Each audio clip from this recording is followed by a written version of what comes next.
I would say that a way to explain a culture, a judicial culture, is to define it as an attitude towards the truth. And for the US legal culture, you can get at the truth through a debate, through a conflict with lawyers. And the attitude towards the truth is not the same in France. The attitude, we are based upon the idea that there is one single truth you can approach, either by a judge or by an expert.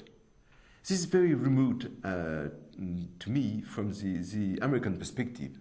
The American perspective that there is no truth, there is no unity of truth, there are narratives, and a trial is a way to compare narratives, which is the more truthful narrative.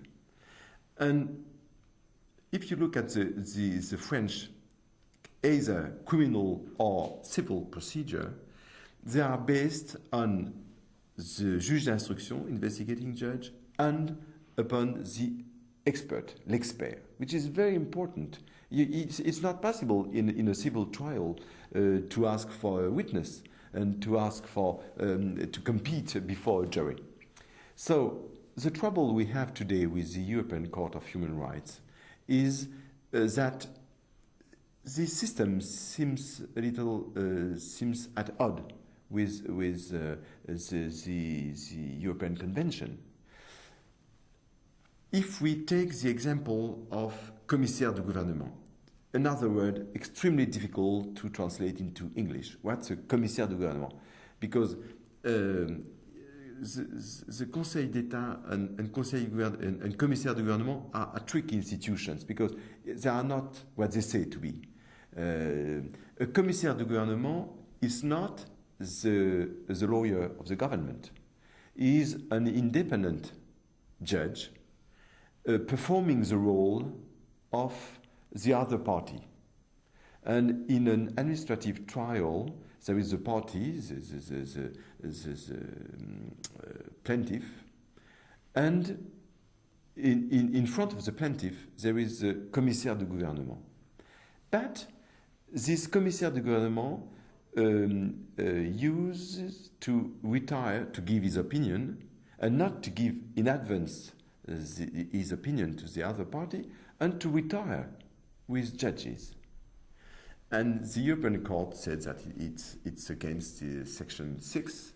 It's not fair that this man, who is at the same time a judge, a member of the jurisdiction of the court, and an independent lawyer, retire with the judges.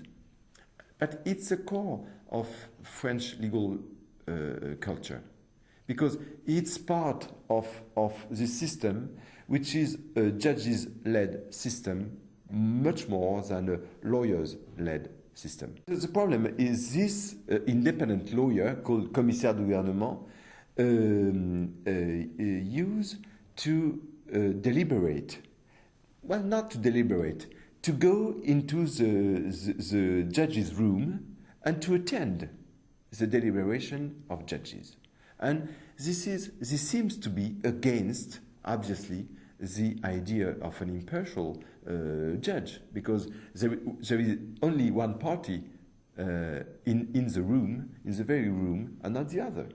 So the European Court decided that it was against the European Convention of Human Rights, and it has been it put all the French judicial profession in turmoil because of that, because they felt attacked by the European Court. And I think that it's a problem today that we are in a very changing world and in changing Europe, and we have to move away from our traditions.